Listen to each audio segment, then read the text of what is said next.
Bonjour à tous, dans cette capsule, nous allons mettre en relation les organes respiratoires des animaux et leur milieu de vie. Prenons l'exemple de trois animaux.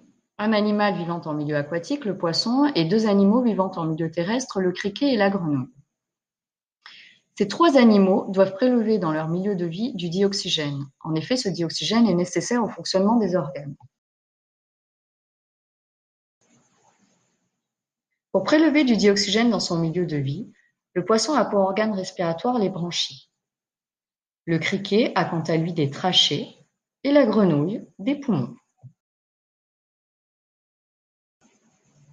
Pour mieux comprendre comment se déroulent les échanges de dioxygène, observons de plus près ce schéma. L'organe respiratoire est symbolisé par une ligne verticale en pointillé. Le milieu de vie de l'animal est symbolisé par le cadre bleu et son milieu intérieur par le cadre rose. Nous pouvons voir le dioxygène qui diffuse du milieu de vie de l'animal vers son milieu intérieur.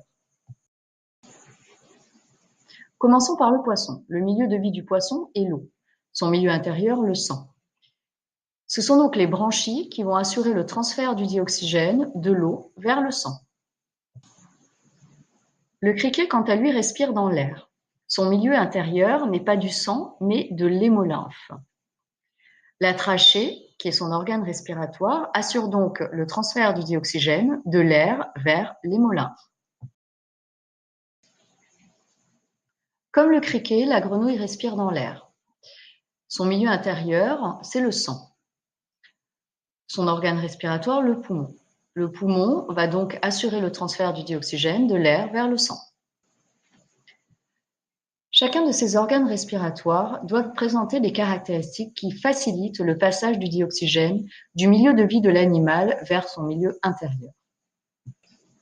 Lorsqu'on observe une branchie à l'œil nu, on peut constater qu'elle est constituée de deux parties. Une partie dure, appelée arc branchial, et une partie molle, constituée de nombreux filaments branchiaux.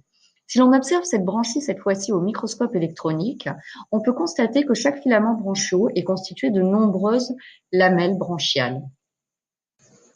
Finalement, la branchie est organisée en plis et en replis. Les plis sont formés par les filaments branchiaux et les replis par les lamelles branchiales. Ce système de plis et de replis augmente considérablement la surface d'échange entre le milieu de vie de l'animal et son milieu intérieur. Chaque lamelle branchiale présente une faible épaisseur, ce qui facilite encore le passage du dioxygène du milieu de vie de l'animal vers son milieu intérieur. Enfin, lorsqu'on observe une branchie, on peut constater qu'elle est richement vascularisée, c'est-à-dire qu'elle présente beaucoup de sang. Ce sang va pouvoir prendre en charge tout le dioxygène qui arrive au niveau de la branchie. Je vous remercie d'avoir écouté cette capsule. À très bientôt en cours de SVT.